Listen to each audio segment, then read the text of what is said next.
Good morning. This is Eric L. Donovan, the Mindset Disruption Strategist. Thank you so much for joining me for Kingdom Odyssey, January 10th, 2022.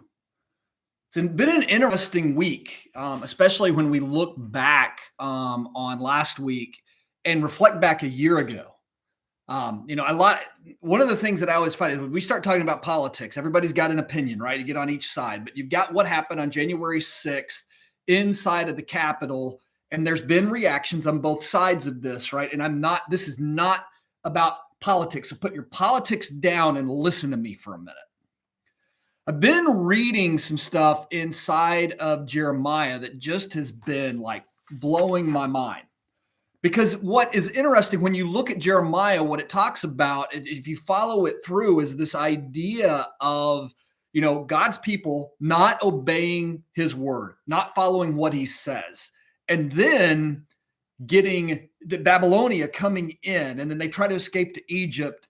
And then at the end of the book, which is where I'm getting to right now, there's also a description of Babylon being destroyed and taken out, right? These are the people who came in, God's plan for them to come in, and then there's this plan for them to be taken out. And one of the things that really became interesting to me as I'm thinking through this, just from a mindset standpoint, and how does this apply to where we are, is so many times we tie our politics and our worldview into who's on our side, or like, I'm for America, I'm for the US, I'm for this, and that I'm for the Republican Party or I'm for the Democrat Party. And then we watch people take actions, and we do this, and we get offended by the things that are happening that are offending whatever side of that opinion that we're on, or we feel like they're justified because of whatever side of the opinion that we're on. And my question is this: is that kingdom?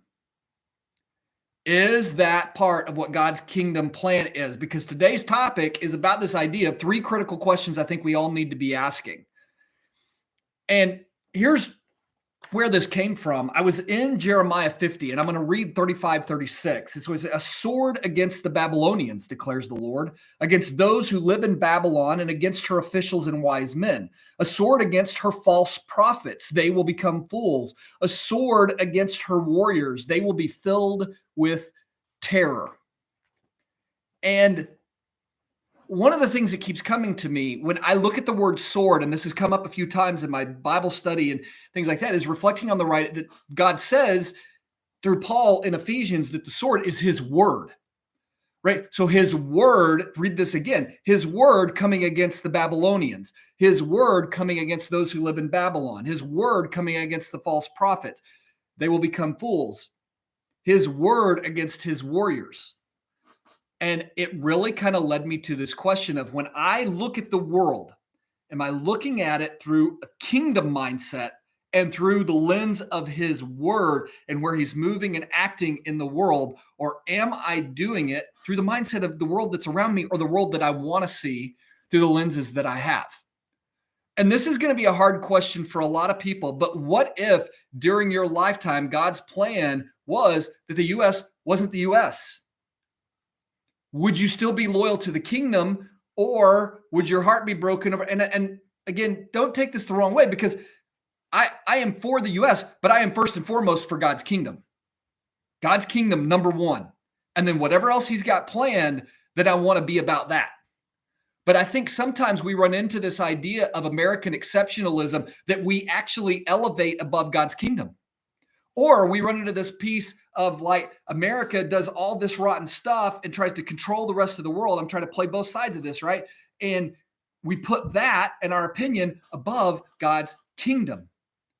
And so as I was looking through this and thinking about this worldview, part of what came up to me was, what if we just asked ourselves three critical questions? What if we stopped looking at this through the lens of, I'm an American, and started looking at this through the lens of, I'm in God's kingdom. I'm in God's kingdom, and how would he act? And let me just give you like one little, you're like, Eric, what do you mean like this worldview issue? Let me give you just one little thing that I see right now. And I've got several different examples I could pull up, but there is a lot of idea out there right now, especially among people who've done well and things like that, is like, look, I did this. I built it and everything that I have is because of the hard work that I've done and things like that. Yeah, maybe. I mean, it doesn't, you don't get somewhere without hard work. I know that I've put in a lot of hard work, but where is the focus when that happens? Because in Deuteronomy 8:17 and 18, basically what we get this idea is that I'm not here because of that. I'm here because God has blessed me and has put me in a position. My ability to have what I have comes from God.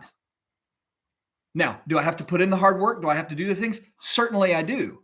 But do you see how those two different, one of them is a kingdom viewpoint that says, no, I have to put in the work alongside God, but I have to be on the same page with what he's doing and know where he's moving in his kingdom, because just hard work won't get me there. But there's this entire attitude that a lot of times we see. And so here are the most three critical questions for living from a kingdom perspective. And I think that these questions could completely transform the world, transform the US, transform our hearts, and transform everything. And that's totally what this kingdom odyssey is about being on an odyssey for God's kingdom. And so this, I'm going to read this to you, and then I'm going to give you the three questions, which is this. The problem with most of the things we are fed today is that our actions are based on an emotional response from what we've heard. Have you ever experienced that? Like you're just reading through or you're watching a TV show or something happens and it just hits your sensitivities and you're like, oh, got to do something. When we live in his kingdom, we have to let go of emotion. The emotion does not always lead us to the right place, and slow down long enough to be in his kingdom mindset. What would happen if more people slowed down and asked these three simple questions, which is where I'm going to land this today? I truly believe it could transform the world. Here's the first question. Is what I just heard true? I saw it on the internet. It must be true, right? Realize that everyone has a spin or an agenda in the way that you're telling things. Is it true? Because if I'm reacting or emotionally responding off of something that's a lie, I've already put my heart and my place in the wrong place, right? Number two, what does God think about this? So is it true? If it's true, what does God think about it? Not what do I as a Republican think about it? Not what do I as a Democrat think about it? What not do I as a person who lives in the state of Louisiana or the state of Texas or the state of New York or where, California, whatever. No. What does God think about this? And then lastly, how should I respond or act in light of his kingdom perspective, in light of what he thinks about this? What would happen if we actually did this? We started just analyzing everything and saying, is it true? Then we start looking at it and saying, what does God think about this? And then it's like, okay, based on what God thinks about this, how should I act? How should I respond? Can you imagine the transformation that would take place in our world if we actually did that? My whole goal is that we just look at this life and think about how we can make transformational impact today, tomorrow, and for eternity. And that only happens inside of a kingdom perspective. So here's what I'm going to ask you to do today. If you're committed, one of the things you've got to do, you've got to be in God's word. You got to know what his word says so that you know how he would respond. If you don't know him, how can you know how he would respond? So that becomes the other, a person of the kingdom knows the kingdom nature. A person of the kingdom knows who the king is and knows what he would do so that you can know what he would think about it and how he would respond. So my challenge to you today, if you're committed, you know what? I'm back, Eric. I've seen myself do this. Guys, I've seen myself do this. But it's so important that we take that step back and just say, hey, so hashtag 3 questions. I'm going to stop and ask, is it true? I'm going to ask, what does God think about this? And in light of that, how should I respond or act based on God's kingdom perspective? Thank you so much for joining me today. God bless you. Have a fantastic day.